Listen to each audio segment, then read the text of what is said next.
이제 뭐 예비 고2 그리고 예비 고3 이런 학생들이 이제 대부분 여기에 이제 계실 거라고 생각을 해가지고 이 윈터스쿨 그러니까 겨울방학이 가장 많이 공부를 하는 시기잖아요. 그래서 전반적으로 일단 고3 고3 학생들이 어떻게 이제 앞으로 어떤 일들을 겪게 될지 이런 거에 대해서 간단하게 좀 말씀을 좀 드리고 그 다음에 이제 구체적으로 수학에 대해서 좀 많은 시간을 좀 얘기를 할 것 같습니다. 일단 첫 번째로는 이제 윈터스쿨 동안에 공부들을 이제 좀 많이 하고 계실 거예요. 실제로. 그래서 고2든 고3이든 지금 어떤 느낌이셔야 되냐면 평생 내가 여태까지 공부했던 것보다 지금 한 20일 동안 한 게 훨씬 많은데? 약간 이제 이런 느낌이셔야 돼요. 만약에 그런 느낌이 아니다. 그러면 솔직히 말해서 좀 잘못하고 계신 것 같은데요.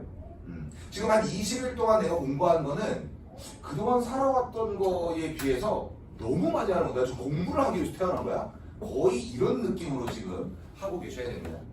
근데 문제는 뭐냐면은 소위 말하는 이제 괜찮은 대학교에 들어가는 학생들이 사실 전체 학생들 중에 퍼센테이지를 따져보면 정말 다른 학생들에 비해서 훨씬 더 많이 공부를 하는 학생들이 들어가겠죠, 당연히. 그러니까 그 비율로 따지면 정말 소수가 들어가는 겁니다. 그러니까 다수가 들어가는 게 아니라 매우 소수가 들어가기 때문에 그야말로 공부를 위해서 태어났나 할 정도로 공부를 해야 되는 거예요. 이게 참 안타까운 건 여러분들이 굉장히 어린 나이인데 이 세상에 대해서 이제 사실 잘 모르는 상황이잖아요. 처음으로 경쟁다운 경쟁이라는 걸 한번 해보는 그런 순간이에요. 이 대학 입시라고 하는 게 처음으로 한마디로 시험대에 오르는 딱 그 찰나에 지금 계시기 때문에 사실은 나는 이렇게 열심히 했는데 왜 나는 안 돼? 라고 하는 생각이 굉장히 많이 드실 텐데 좀 안타까운 건 이거는 주관적인 그런 상황으로 판단하는 게 아니라 객관적으로 많은 학생들과 함께 경쟁해서 그 안에서도 잘해야 하는 그런 게임에 지금 임하고 계시다는 것을 꼭 알고 계셔야 됩니다.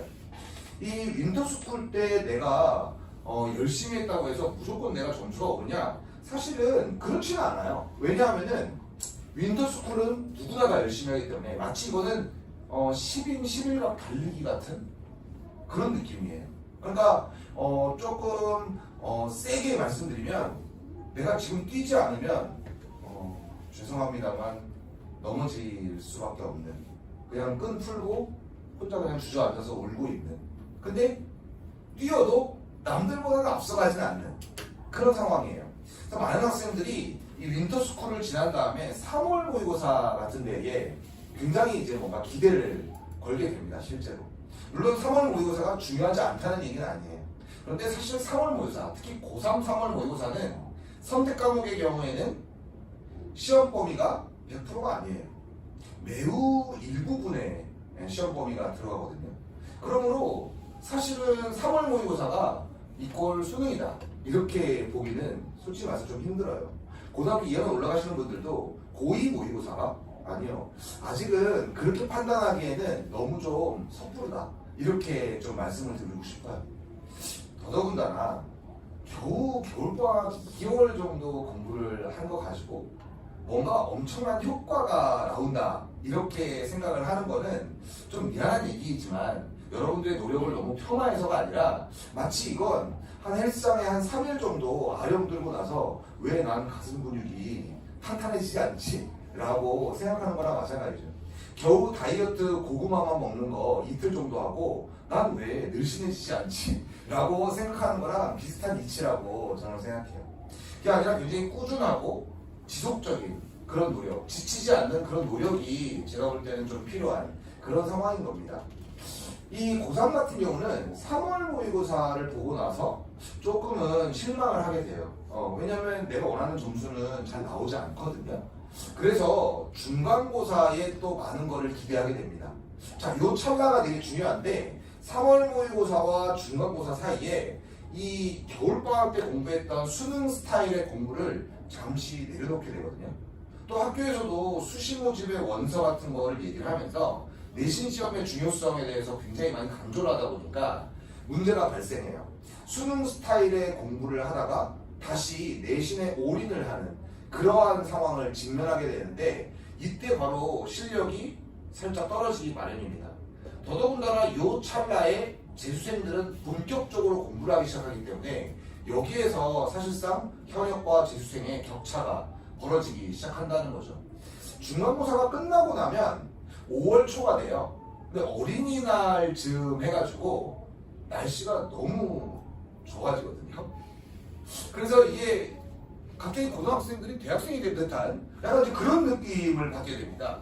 요때 살짝 또 흔들리는 그러한 일들이 벌어지게 되고, 주변에서는 전부 다 6월 평가원이 얼마 안 남았다고 하면서 이 수능형의 공부에 굉장히 강조점을 찍게 마련인데, 실제로 학생들이 따라오는 거는 그만큼 따라오지 않고, 사실은 중간고사와 6월 평가원 사이도 뭔가 공부를 거의 하지 않는 이런 일들이 벌어지게 됩니다. 그러다가 바로 또 기말고사가 들어가요. 그러니까 기말고사는 좀 잘 봐야 되고 어쨌든 공부를 해야 되니까 또 수능 공부는 잠시 내려놓게 되는 이런 상황이 되고, 그러면은 매우 더워지고 썸머네 D-100이래, 어머나 두 자릿수네, 이렇게 되면서 나는 뭘 했지? 이런 패턴을 보이게 됩니다. 그러니까 이런 상황이 벌어지다 보니까 이건 뭐 누구나 다 아는 사실인데, 재수생하고 비교가 불가할 정도로 실력이 현저히 낮은 그런 상황에 직면을 하게 된다는 거죠.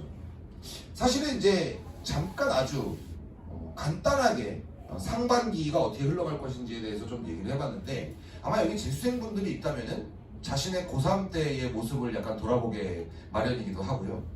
고3들은 아직 경험해보지 못했고, 고2도 사실은 좀 있으면 고3이 되는 거니까 앞으로 자기 자신이 겪을 일이기 때문에 미리 내가 어느 포인트에서 힘을 줘야 되는지를 반드시 머릿속에 넣고 공부를 해야 되는 겁니다. 사실은 여기 이제 우리 메가스터디 러셀 학원에 다니는 재수생들 같은 경우는 사실 그래요. 중간고사도 없고 그 다음에 날씨가 좋은지도 모릅니다. 그냥 사시사철 제가 볼 땐 여기 애들은 후리스를 입고 다녀요.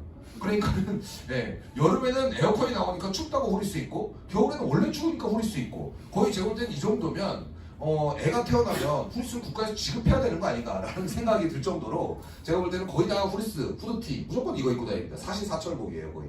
이렇게 입고 다니는데 한마디로 계절에 민감하지 않고 시기에 민감하지 않는다는 거죠. 그러니까 지속적으로 쭉 계속해서 수능형의 공부를 할 수 있는 그런 환경이 사실은 조성되어 있기 때문에 이 여러 가지 변수들이 작용하는 특히 고3들과는 비교가 된다는 겁니다. 물론 재수생들은 굉장히 똑같은 어떤 패턴이 계속되면서 약간의 매너리즘 같은 거에 빠지는 그러한 어떤 약점이 있긴 해요. 어찌됐든 요 타이밍마다 여러분들이 위기를 겪기도 하고 또 때로는 살짝 나태해지기도 하고 이런 상황이 벌어지는데, 바로 이때가 제가 볼 때는 기회인 겁니다. 그러니까 윈터스쿨 같은 데에는 누구나 다 공부를 열심히 하기 때문에 10인 11각 달리기처럼 뛰고 있는 상황이에요. 그런데 3월이 딱 시작하면서부터는 사실은 누군가는 낙오자가 생기고 누군가는 나가 떨어지는 그런 상황이 발생하게 됩니다. 바로 이때 누가 지속적이고 누가 끈기 있게 누가 자신의 어떤 패턴, 자신의 어떤 페이스를 유지하느냐가 굉장히 중요한 승부처가 되는 겁니다. 물론 지능 수준에 따라서 누가 좀 더 공부하고 요만큼만 공부해도 요만큼을 알게 하고 하는 사람들이 물론 있기 마련이죠. 그러나 사실 거의 대동소이합니다. 거의 비슷비슷하거든요. 그렇기 때문에 사실은 이 입시라는 게임은 누가 더 똑똑하냐 보다는 누가 더 끈기 있고 누가 더 집중력을 발휘하냐, 누가 더 조금 세게 얘기하면 남들이 놀 때 하냐, 남들 할 때 안 하지 않고 같이 하고 남들이 위기에 처했을 때 그때 내가 튀어나갈 때 그때 사실은 진정으로 자신이 실력을 발휘할 수 있고 성적을 올릴 수 있다고 생각을 합니다. 까놓고 얘기해서 이런 거 아닙니까? 등급을 올린다는 것은 여러분들이 만약 한 3등급, 4등급 정도 된다고 치면 등급을 올린다는 것은 1등급 또는 2등급이 된다는 거예요. 자, 이 시험은 상대평가이기 때문에 2등급을 내가 2등급에 맞는 실력이 되면 2등급이 되는 게 아닙니다. 이게 굉장히 애석한 얘기예요. 그러니까 1등급과 2등급짜리 아이들이 놀아야 돼요. 걔가 놀 때 내가 공부를 해야 되는 거고, 걔가 성적이 후퇴를 해야만 해요. 같이 걔도 실력이 오르고 나도 실력이 오르면 등급은 변하지 않는다는 거예요. 왜냐면 이건 상대평가니까요. 그러니까 이거는 컴피티션이에요. 컴피티션. 그러니까는 남들이 못해야 내가 이길 수 있다는 게 굉장히 이제 슬픈 일이기도 하는 거죠.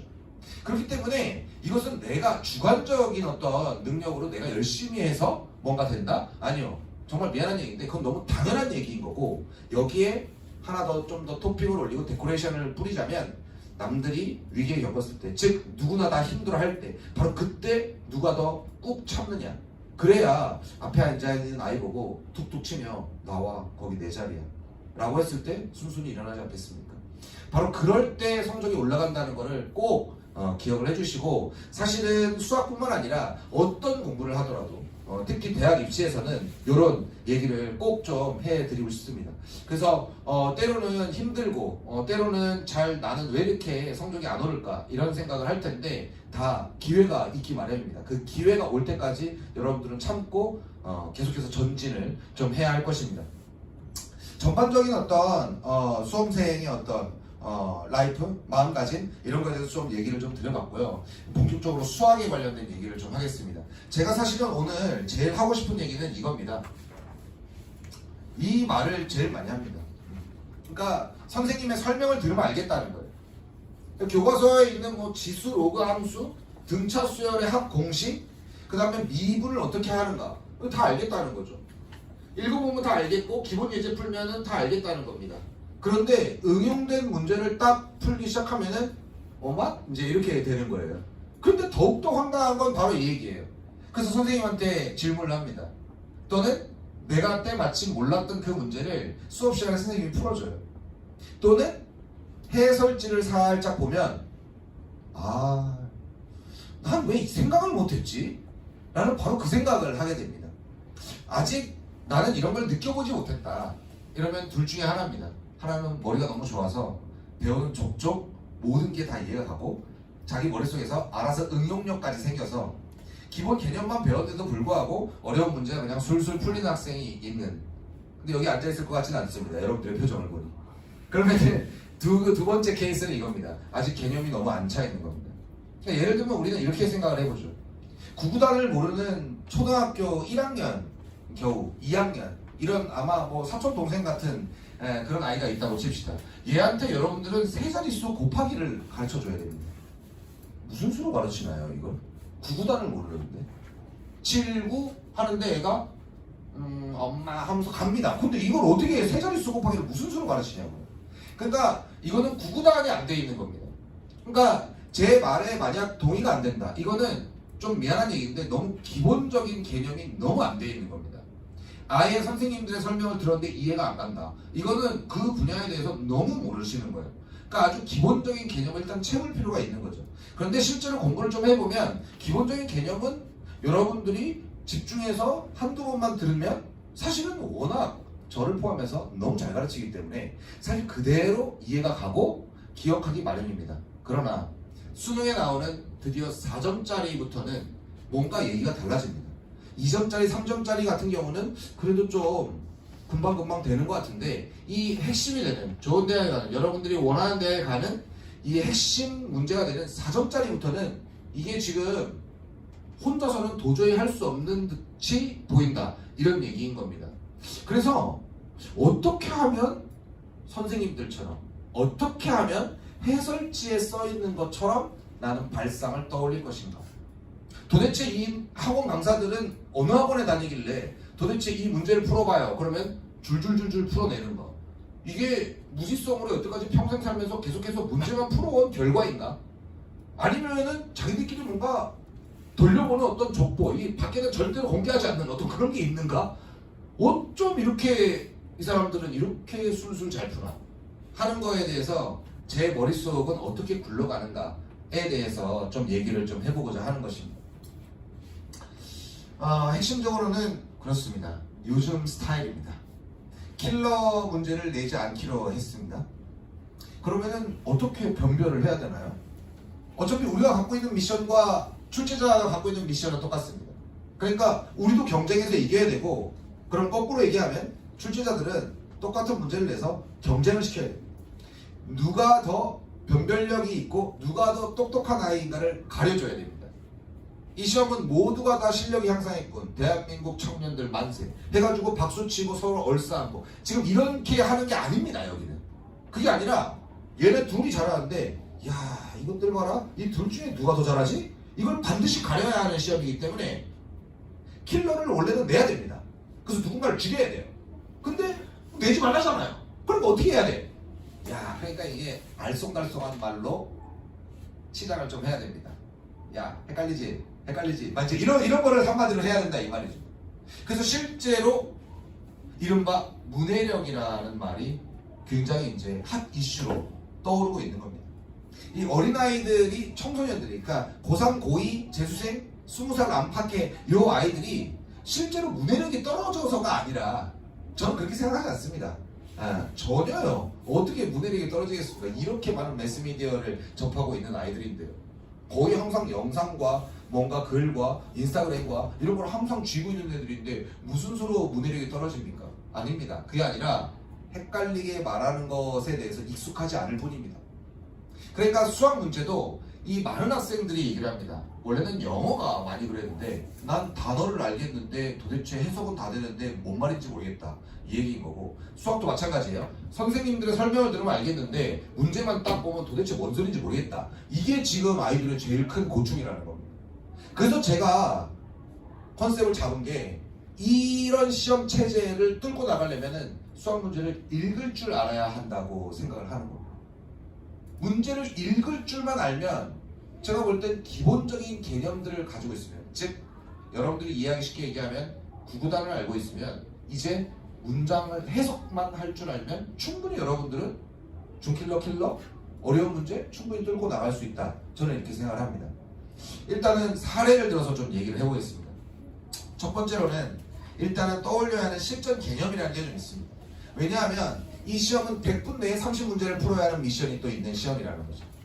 한 이틀 정도 주고 충분히 생각을 한 다음에 이 문제를 풀어라 하면 너무너무 행복하겠는데, 그게 아니라 100분 내에 마킹까지 계산까지 정확하게 하는 사람을 똑똑한 사람이라고 인정하겠다. 이런 미션이 있는 거기 때문에 문제를 읽자마자 바로바로 떠올려야 되는 생각들이 좀 필요한 겁니다. 그래서 저는 이거를 물음과 조건 속에 힌트가 있다 라고 얘기를 드리고 싶습니다. 첫 번째 사례는 작년 수능 13번 문항입니다. 여러분들이 다 아는 얘기입니다. 사실은 이거는 보면 13번이니까 쉬운 4점은 아니고, 그렇다고 해서 매우 어려운 문제는 아니고, 거꾸로 얘기하면 바로 여기에서 만약에 난관에 부딪히면 좀 죄송한 얘기인데 여러분들은 대학에 못 가고, 이런 상황에 처해 있는 딱 그 사이즈의 문제입니다. 바로 여기서부터 여러분들이 어떻게 해결할 것인가 하는 게 매우 중요합니다. 자, 핵심적인 문구만 좀 땄습니다. 풀 문장을 담지 않았고요. 이런 조건들을 보고 여러분들은 무슨 생각을 하십니까? 라고 사실은 여쭤보고 싶습니다. 일단 첫 번째, 기본적인 개념이 돼 있는 상태에서 이걸 딱 보는 순간 여러분들은 어떤 생각을 해야 되는 거냐면, 지금 A, B, B, C니까 두 변의 길이가 있고요. 그죠? 두 변의 길이가 있고, 그 다음에 BAC 각도가 있습니다. 한 각이 있어요. 그러면 코사인 법칙을 떠올려야만 합니다. 되나요? 자, 코사인 법칙이 무엇인가? 라고 했을 때 A제곱 더하기 B제곱 빼기 2AB 코사인 C요. 그것은 C제곱입니다. 라고 얘기하는 거는 교과 개념인 거예요. 이거는 여러분들에게 제가 설명을 딱 했을 때 알아들어. 이거는 매우 기초적인 구구단을 알고 있는 거예요. 그걸 모르면 아예 설명이 안 되겠죠. 그런데 우리는 조금 더 발전된 개념이 필요합니다. 이런 게 실전 개념이에요. 그러니까 문제에서 준 조건 중에서 내가 알고 있는 개념과 어떻게 연결을 지어야 하는가, 이걸 빠르게 떠올릴 수 있어야 되는 겁니다. 그러니까 딱 보자마자 아이쿠 두 변과 각 하나야, 이건 코사인 법칙 쓰라는 얘기야. 제가 노란색으로 여러분들이 받은 프린트에는 밑줄을 그어놨는데요. 흑백으로 프린트를 해야 하니까 여기 지금 외접원의 반지름의 길이라는 것에다가 제가 강조를 해놨습니다. 외접원의 반지름의 길이라고 하는 거를 보면 여러분들은 어떤 생각을 먼저 떠올리십니까? 맞습니다. 거꾸로 얘기해서 여러분 사인 법칙은 무엇입니까? 삼각형 안에 있는 외접원이 있는 거고 삼각형 바깥에 외접원이 있는 거고 sin a분의 a는 2r이요 라고 얘기하는 게 바로 사인 법칙인데 이걸 거꾸로 할 필요가 있는 겁니다.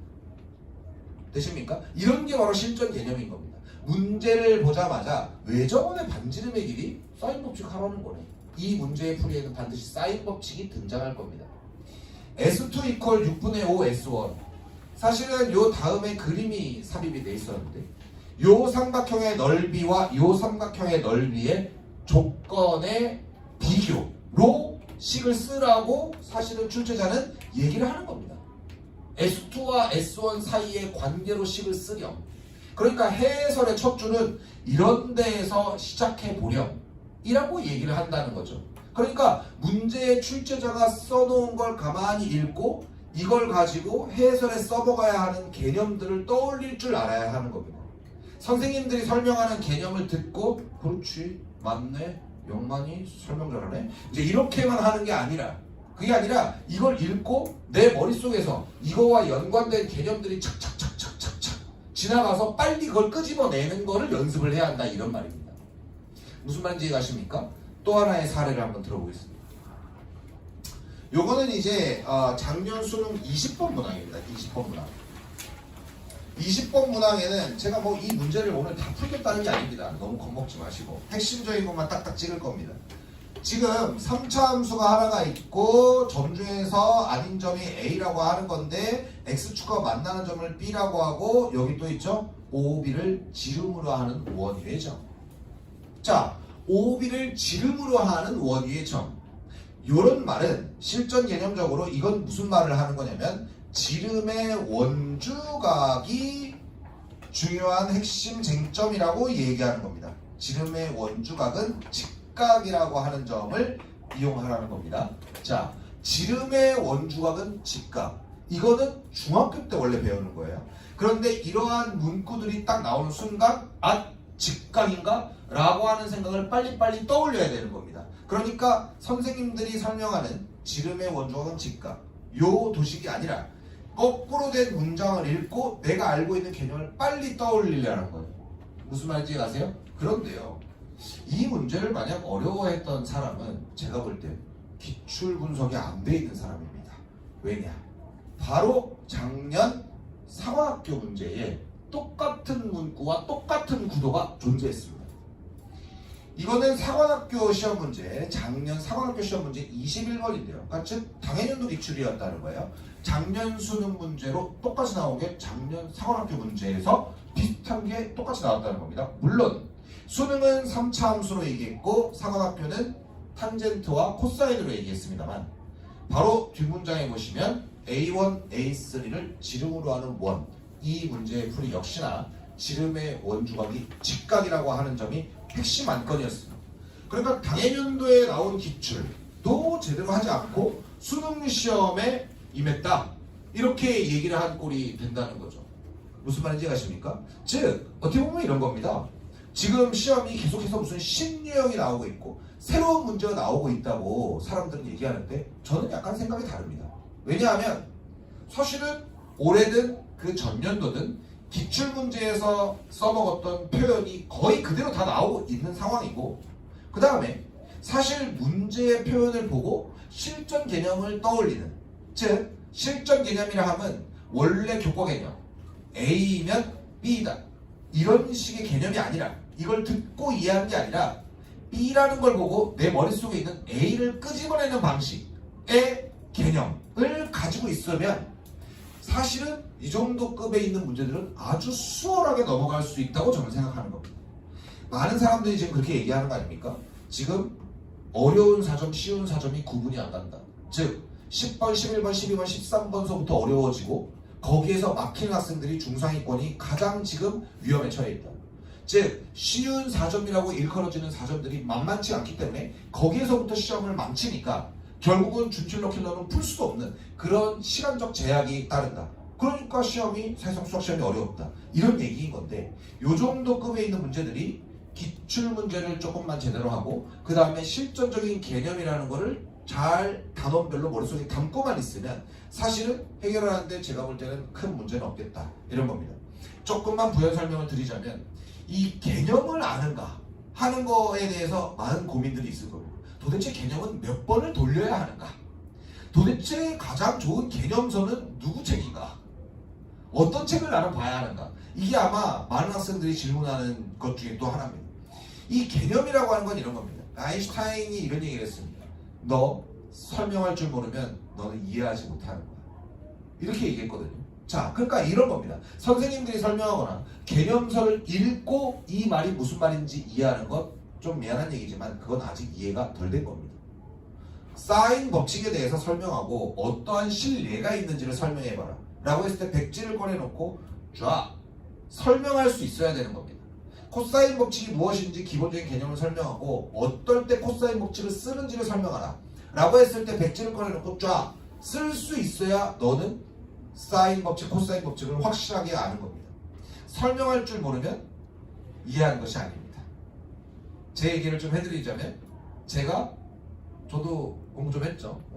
잘했습니다. 솔직히 말해서. 네, 고등학교 때 잘했고 저도 재수까지 했습니다만 재수할 때도 잘했습니다. 대학 때도 아르바이트는 과외만 했습니다. 근데 진짜로 학원 강사가 딱 되고 학생들 앞에서 분필에다가 딱 끄으려고 하니까 거의 대본처럼 외워서 갔습니다. 옆에 앉아가지고 나도 책 보면서 같이 이렇게 설명하는 거 네, 그거는 책을 살짝 보면서 이렇게 설명하니까 그건 어느 정도 됩니다. 와, 근데 학생들을 이 정도 숫자를 놓고 여기에서 학생들 눈만 쳐다보고 내 교환은 쳐다보지도 않고 바로 여기서 풀어야 할 때는 다 외워서 가야만 했습니다. 즉 완벽하게 아는 게 아니었던 겁니다. 그거를 하려면 완벽하게 안다? 선생님들처럼 쭉쭉쭉 바로바로 식이 써지려면 혼자 스스로 설명할 수 있을 정도로 반복하셔야 됩니다. 그건 사람마다 다르기 때문에 도대체 개념서를 몇 번 봐야 되냐? 아니요. 그렇게 얘기할 수가 없는 거죠. 뭔가 공부를 했으면 펼쳐놓고 뭔가 오답을 했으면 다시 깨끗한 종이에 그 문제만 써있는 페이지를 펼쳐놓고 처음부터 완벽하게 답이 나올 때까지 설명할 줄 알아야 됩니다. 그것이 진정한 오답 정리입니다. 가끔 가다가 오답을 하라고 했더니 채점을 한 다음에 해설지를 이렇게 보고 한 다음에 문제지에다가 세모로 표시하는 애들이 오답 정리라고 하는데 정말 황당하기 그지없는 거죠. 그렇게 해서는 될 것도 되지 않습니다. 영원히 그 문제는 모를 거예요. 새로운 표현은 그래요. 맞아요. 학생들 입장에서는 참 아리송합니다. 그런데 방금도 드린 얘기지만 어차피 결론은 개념인 겁니다. 그런데 한마디를 좀 더 하겠습니다. 시험에는 뭐가 나올까요? 생각을 해보십시오. 입장을 바꿔놓고 생각을 해보자는 거예요. 그냥 흔해 빠진 그런 그래프들, 흔해 빠진 공식들, 사실 그거는 결정타를 먹이는 어떤 그런 시험 문제로 내기가 애매합니다. 그러니까 뭐 이런 거죠. 뭔가를 깨달았을 때 무릎을 탁 치며 와! 라고 하는 바로 그런 그래프 또는 그런 쟁점, 그걸 내야 되지 않겠습니까? 너무 당연한 얘기인 겁니다. 그러니까 사실은 저는 약간의 팁 아닌 팁 같은 걸로 이런 거를 상상해 보는 게 어떠냐고 좀 말씀을 드리고 싶습니다. 그 사례로 이런 문제가 있죠. 작년 수능 14번입니다. 14번은 이른바 준킬러라고 불리우는 좋은 대학에 가는 데의 핵심 문항이라고 불리우는 문제입니다. 14, 15, 21, 22 뭐 이 정도 네 문제. 그리고 선택 과목에서 29, 30 물론 뭐 선택 과목에 들어서 그것이 28번일 수도 있고 뭐 그렇습니다만은 어쨌든 그렇게 한 6문제 정도 그렇게 한 6문제 중에서 몇 개를 맞추느냐가 사실은 어떻게 보면 좋은 대학을 가냐 마냐를 결정하겠죠. 그 중에 하나인 겁니다. 첫 번째, 이런 문구를 보면은 새로운 표현입니다. 야, 이거 겁이 나는 표현이죠. 이게 뭐야? 예, 이런 겁니다. 딱 보자마자 일단 무서움을 느끼는 표현. 노란색으로 제가 해놨습니다. 그런데 아까 말씀드렸죠. 새로운 유형 어차피 결론은 개념입니다. 어차피 네가 다 아는 겁니다. 공부 좀 했다면 네가 어차피 아는 겁니다. 이거랑 비슷한 게 어디에 나올까요? 설마 이걸 보고 사인 법칙인가? 뭐 이런 걸 떠올리는 학생은 없지 않을까요? 이걸 보고 등차 수열이네 등차 수열 이런 사람 있나요 혹시? 없지. 그런 사람은 이제 구분이 안 돼 있는 겁니다. 이거 답답한 거죠. 좀 죄송한데 지금 이거 들을 때가 아니죠. 이건 좌극한이라는 뜻이잖아요. 그리고 우극한이라는 뜻이고요. 그러면 여러분들은 이런 문구를 보고 어떤 거를 떠올려야 될까요? 여러분들이 공부한 것 중에 좌극한, 우극한, 함수관 이렇게 등장하는 일화는 뭐죠? 어떤 드라마에 이런 게 등장합니까? 맞아요. 네, 그렇죠. 그래서 이 문구를 보고 어떤 걸 떠올려야 되는 거냐면요. 이게 만약에 연속이면 333이네? 이것도 떠올려야 되는 거예요. 무슨 말인지 이해가요? 그러니까 봐봐요. 이게 무서워할 필요가 없는 거예요. 가만히 생각을 해보면 돼요. 좌극한 어디 나오더라? 적분에 나오나? 이러면 이제 골 때리는 거고요. 야, 이거 함수의 극한 연속인데 이거. 근데 연속의 조건이 뭐야? 좌극한, 우극한, 함수간 똑같은 거니까. 어이 똑같은 놈들 셋이 더하면 9. 3이네 이거. 되나요? 이 생각을 빨리 하는 사람이 이 문제를 푸는데 결정적인 역할을 했을 겁니다. 이거를 다 풀지는 않을 거고요. 이게 지금 그림이 그려보면 이렇게 되는 거예요. 이렇게 되고요. 여기가 이제 -1이 되고 여기는 1이 되고요. 그 다음에 여기가 이제 2가 되는데요. 여기는 이제 채워져 있고 그 다음에 이제 2랑 B인 거니까 물론 B 값을 가지고 따지는 거예요. 그런데 결론만 얘기를 하면은 얘가 그림이 뭐냐면 과연 이렇게 돼서 이렇게 지난 즉 이 부분이 살아남는 그림이 정답이냐 아니면은 이런 식으로 해서 그림이 정답이냐 아니면은 이런 식으로 해서 그림이 정답이냐 뭐 이런 거를 따지는 건데 핵심적으로 정답에 해당하는 거는 이런 그림이었어. 뭐냐면 요 극소값이랑 요 극소값이 똑같은 즉 요 상수함수와 접하는 그래프가 정답 그림이었거든요.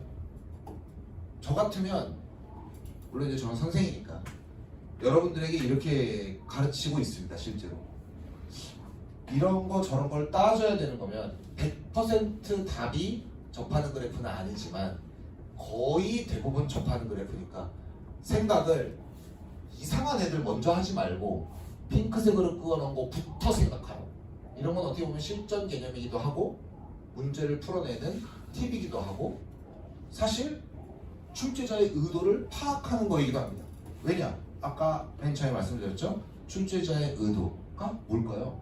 우리가 어떻게 알아요? 그죠? 맨날 이 선생님들이 출제자의 의도를 파악하라고. 엄마도 맨날 얘기하잖아요. 선생님 하는 말 잘 들어. 그리고 문제를 잘 읽어. 도통 모르겠는데 뭔 소리야? 그죠? 근데 그 말은 무슨 말이냐면 너 같으면 무슨 문제를 낼 것 같냐고요. 연락특이하고 황당하고 딱 봤을 때 우와 수학에 대한 흥미를 불러일으키는 그런 쟁점을 내야 되지 않겠어요? 그렇죠? 물론 제가 이렇게 얘기해도 전 이걸 봐도 흥미가 생기지 않습니다. 이렇게 얘기할 수도 있겠습니다만 이제 마음을 조금 열어야겠죠. 우리가 수능을 보니까 이런 걸 보고 오 신기하다 약간 이런 느낌을 가져야 돼요. 그런 거를 공부를 해야 되는 거죠 한마디로. 근데 요게 신유이고 굉장히 어려웠다는 문제라고 언론에도 많이 나오고 각 학원 관계자들이 이런 문제가 신선했을 거고 애들은 어려웠을 거다 이런 얘기들을 많이 했습니다. 실제로 언론 보도에 그렇게 많이 나왔어요. 근데 저는 생각이 다릅니다. 왜냐? 그 전년도 사관학교에 제가 볼 때 똑같은 사람이 낸 겁니다. 네, 같은 사람이 낸 거예요. 똑같이 생겼죠? 안 똑같나요? 오히려 여기서 한마디가 추가된 거네요. 좌극한이요. 저는 이미 이거는 재작년 사관학교 시험 문제였기 때문에 저는 이 문제는 재작년부터 수업 때 해준 거죠. 제가 수업하는 영상을 보면 이렇게 되어 있습니다. 얘들아 이걸 보면 무슨 생각이 드니? 사인 법칙이니? 등비수열이니? 이게 도대체 뭐니? 우극한과 함수값인데 그게 등장하는 단어는 어디니? 뭐야 이거? 방금 한 얘기 아닙니까? 그죠? 연속이에요. 왜 이거 공부 안 하고 갔지? 이거 기출문제 공부하고 갔으면 내가 볼 땐 또 해결인데? 14번도? 이것도 마찬가지입니다. 2와 2일 때가 핵심 쟁점인 거예요. 똑같은 문제 아닌가? 누가 계속 신유형만 나온다고 그래? 기출이랑 똑같은 게 계속 나오고 있는데 내가 볼 때. 기출 문제를 어떻게 해석을 하고 어떤 식으로 공부하는지가 굉장히 중요하다.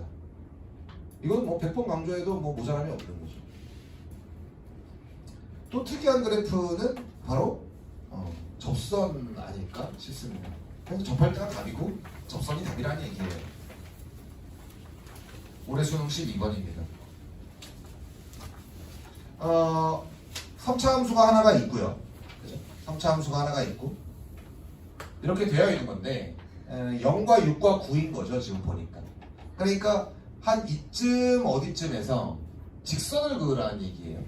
이걸 보고 이게 직선이다 라는 게 분간이 안 된다. 그러면은 이게 뭐예요? 이러고 있다. 그러면은 구분이 안 되는 거고 선생님 기울기가 마이너스 1인 1차 함수네요. 이 정도는 돼야 되는 거죠. 그러면은 이 1차 함수가 만약에 여기에서 꺼졌어요. 그래서 1차 함수의 기울기가 만약에 뭐 이렇습니다. 이런 게 있을 수 있고요. 뭐 이런 게 있을 수 있는 거죠. 뭐 이렇게 있을 수 있는 거고요.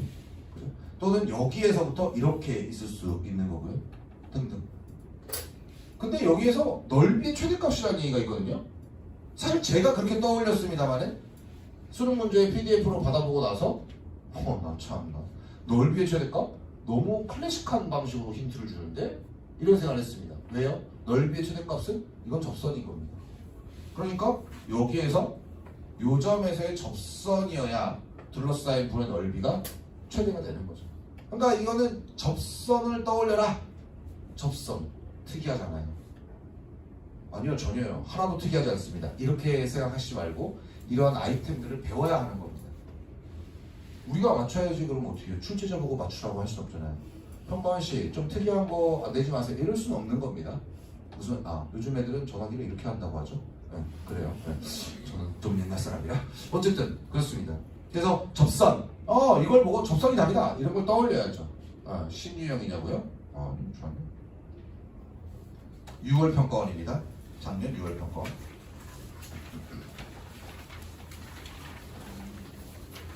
여기서 핵심적으로 중요한 말은 뭘까요? 그러면 여기서 중요한 말은 일부러 이제 여기는 노란색으로 안 해놨습니다. 거의 마지막이라 여러분들이 찾아보라고 이거지. 그렇지 않나? 거리가 최소인점. 그러니까 표현은 참 다양해요. 표현 진짜 다양해. 아까 넓이의 최대값이라며. 근데 이번에는 거리가 최소인 점이라고 얘기를 한 거예요. 그러니까 표현이 달라졌죠. 표현이 달라졌습니다만은 결국은 뭐였냐면은 요 직선과 평행한 직선을 쭉 그었을 때 요 2차 함수 위에 있는 점과 이 직선 사이의 거리가 제일 짧은 아이는 바로 요 직선과 평행하게 그었을 때 접하는 점입니다. 즉 접선의 기울기가 2t인 직선의 접점의 좌표가 p다. 이런 얘기를 하는 거죠. 방금 제가 얘기한 문구는 그냥 교과서에도 있고 기본서 문제집들에도 다 있는 표현입니다. 기울기가 2t인 접선의 접점은 p다. 이렇게 얘기하는 거는 셀에도 있다는 얘기예요. 한마디로. RPM에도 있고 교과서에도 있죠. 그런데 수능은 그런 문구를 사용하지 않습니다. 적어도 4점짜리는 그런 문구를 사용하지 않아요. 그런데 내용은 어차피 그거예요. 그러니까 여러분들은 교과 개념이 확실하다면, 모든 개념이 머릿속에 완벽하게 들어있다면 어떤 표현이 나와도 그걸 가지고 너 이 얘기하는 거지? 라고 끌고 올 수 있고, 그것을 연습하려면 기출문제들을 중심으로 연습을 해야 한다는 거예요. 물론 제가 아주 대표적인 사례만, 지금 최근 사례들만 지금 오늘 파워포인트에 넣었기 때문에 뭐 시간 제약이 있는 거니까 이렇게 했습니다만은, 사실 그동안의 역사들을 쭉 보면은 공부할 건 참 많죠. 사실 이런 것들을 하나하나 단원별로 충분하게 머릿속에 넣어야 되는 거죠.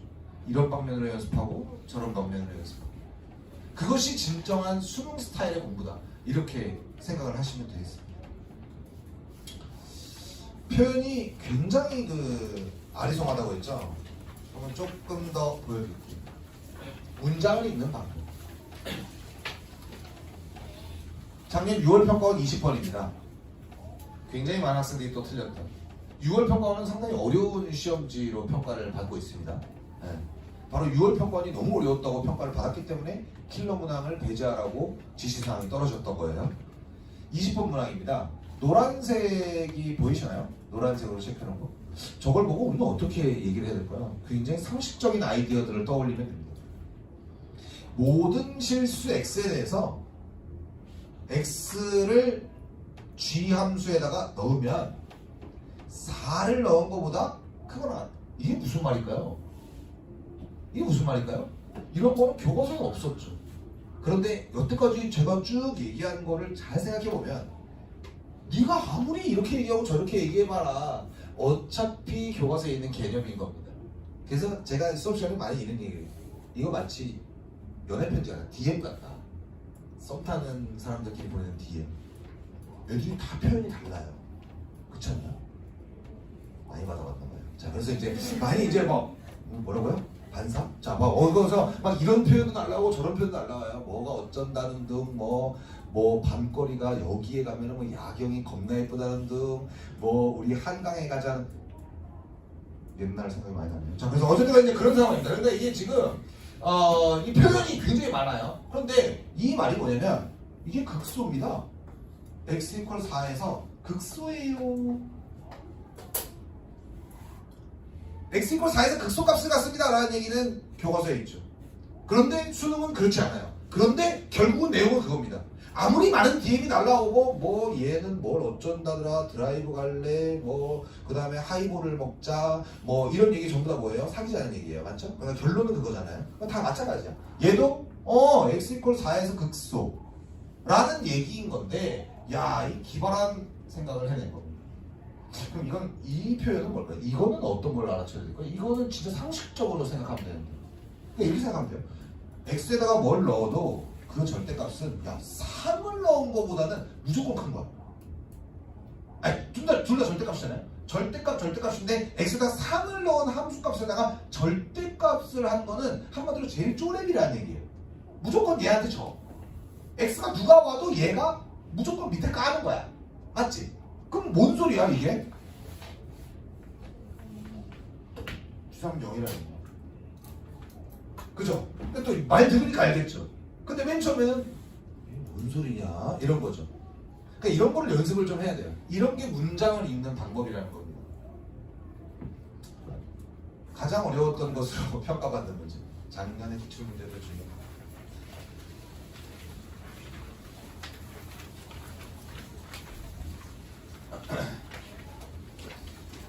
9월 평가원이에요. 야, 이게 굉장히 어렵습니다. 잘 들어봐요. x가 k 이하인 원소들 중에서 정수인 것의 개수가 2개가 되도록 하는 모든 실수 k의 값의 범위는 3 이상 3 미만. 이야, 진짜 어쩜 이렇게 만들어냈는지 정말 어렵게 만들어냈습니다. 한국말. 이거는 이렇게 생각할 수 있어야 돼요. 이게요, 만약에 K가요 3 이상 4 미만이잖아요. 3보다 작던가 또는 K가 4 이상이면 정수의 개수가 절대 2개가 아니다라는 거예요.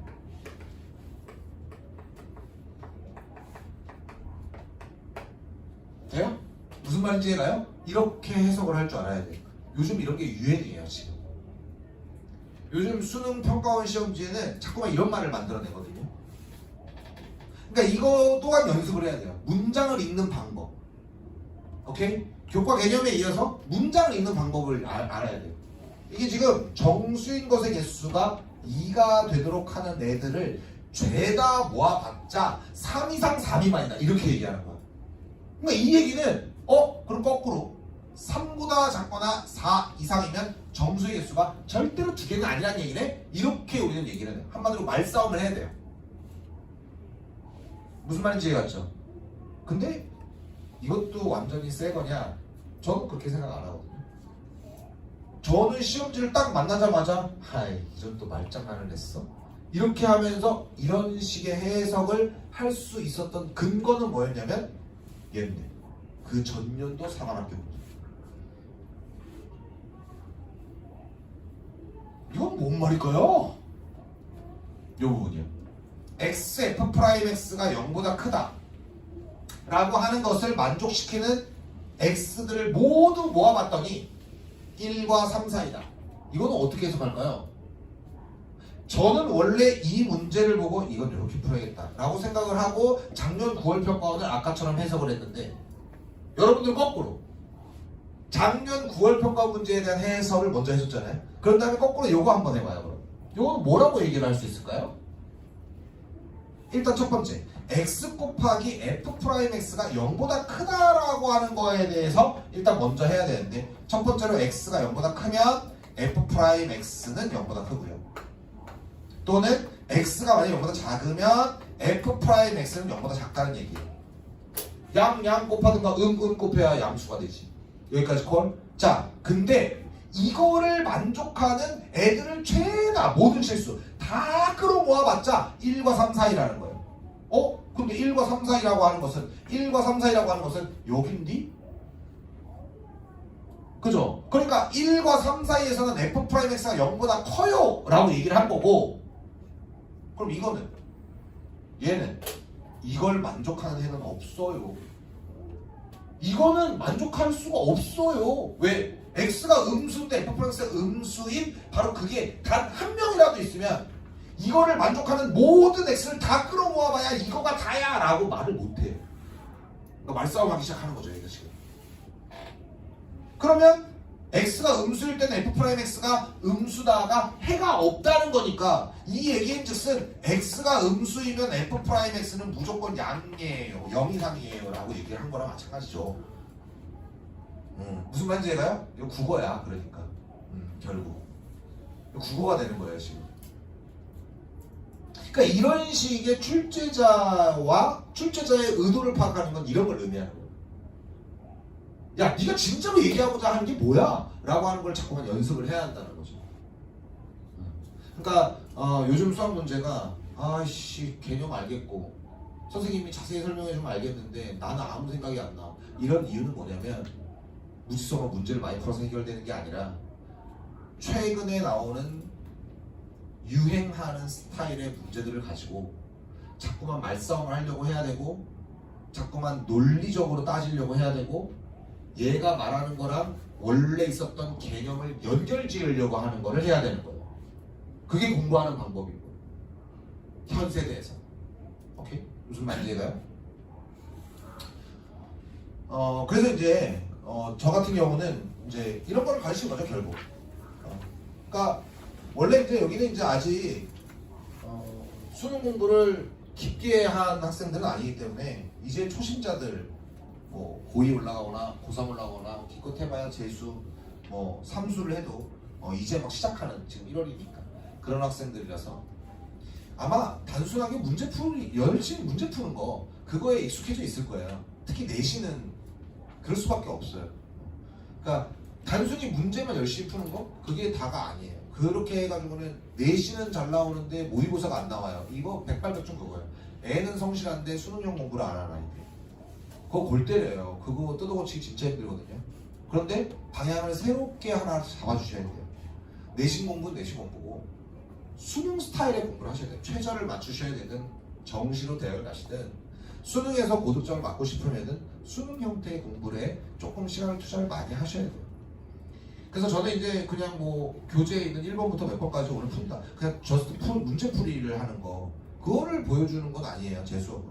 왜냐하면 그렇게 할 거면 그냥 유튜브에 스터디 위드 영만 이런 거를 하면 되는 거잖아요. 조용히 그냥 클래식 깔고 서걱서걱 수학 문제 푸는 거 있잖아요. 왜 내 손만 나오는 거. 얼굴 나와서 크게 도움은 안 되잖아요. 여태까지 얘기를 듣고 이 말에 동의를 하다니. 자, 어쨌든 간에 이제 그래서 그런 거가 아니라 이 문장은 진짜 의미가 뭐냐. 이 글 쓴 사람은 대체 뭔 생각으로 이걸 썼을까 하는 거에 대한 얘기를 좀 많이 해요.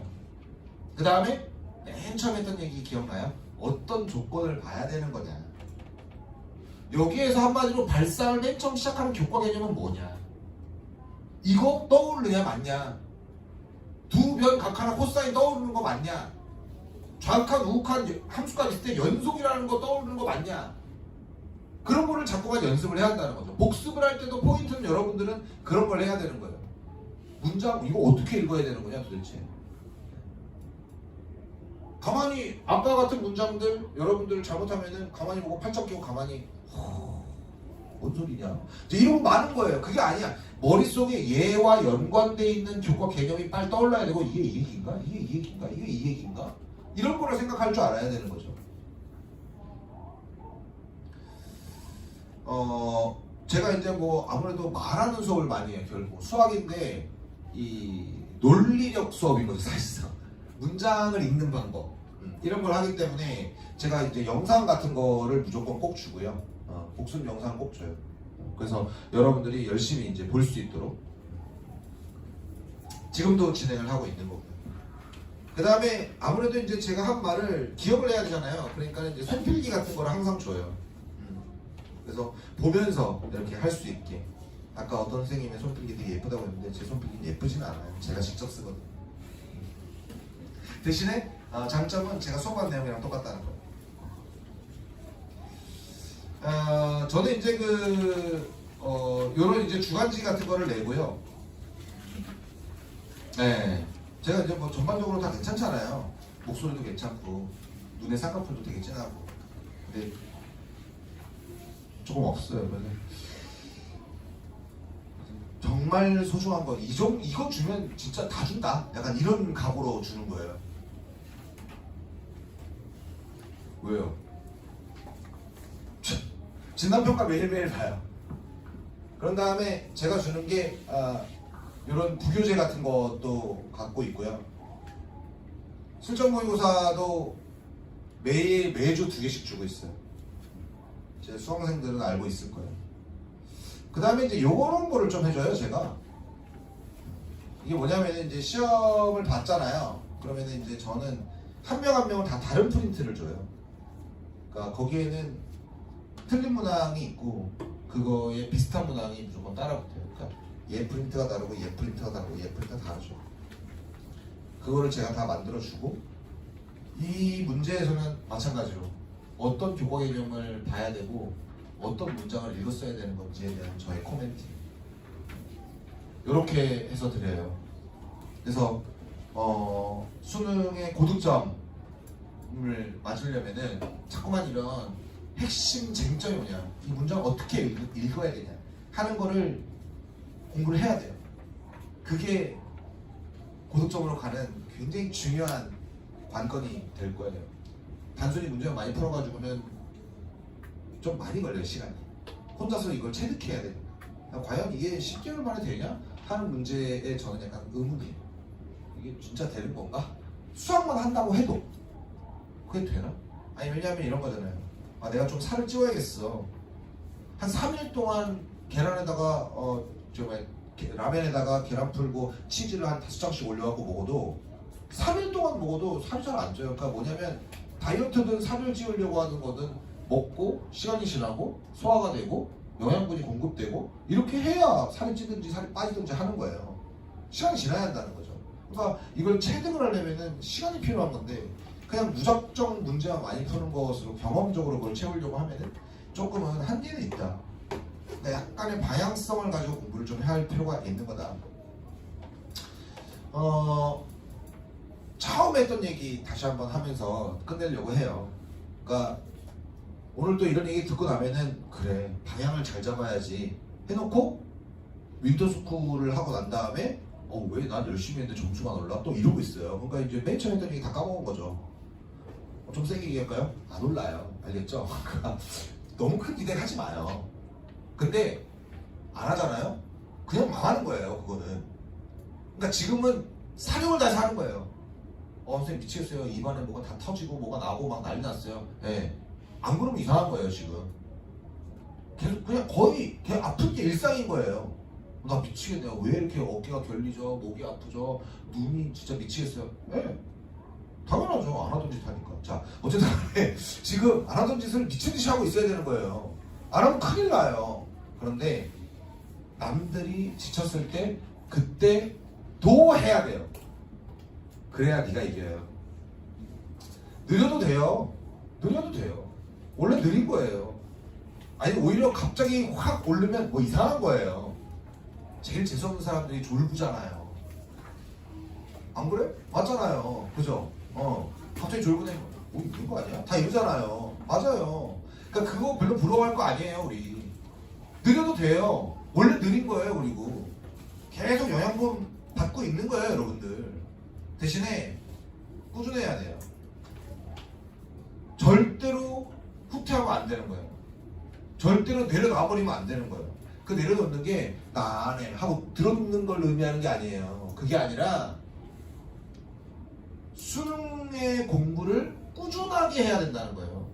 중간에 뭐 4시간 한다고 뭐 매일매일 영어 단어 외우고 매일매일 국어를 몇 개 풀고 매일매일 수학 공부를 해야 되는 건데, 그게 아니라 아니야 난 지금 일단 탐구가 중요해 다 제끼고 이거 그럼 다른 거는 다 떨어지는 거예요. 또 그렇게 하면 안 된다는 거예요. 매일매일의 페이스와 패턴에 맞게 자신의 공부량을 정하고 그것을 꾸준하게 지속적으로 해 나가야 되는 거예요. 그런 사람을 이길 수는 없어요. 누군가는 여러분들 앞에서 절대로 무너지지 않을 것 같았지만 그 학생도 힘듦을 느끼고 주저앉기 마련이에요. 그때를 기다려야 되고 그때 여러분들이 성큼 앞으로 다가가고 그 사람을 역전하고 그렇게 해서 성적이 오르는 거예요. 내년에는 여기에서 여러분들 중에 한두 명이라도 그때 그 얘기 듣고 제가 진짜 마음 고쳐먹고 이렇게 공부해가지고 이랬어요 라는 얘기를 마지막 슬라이드에 넣을 수 있도록 그렇게 해주시면 너무너무 감사하겠습니다. 마치겠습니다.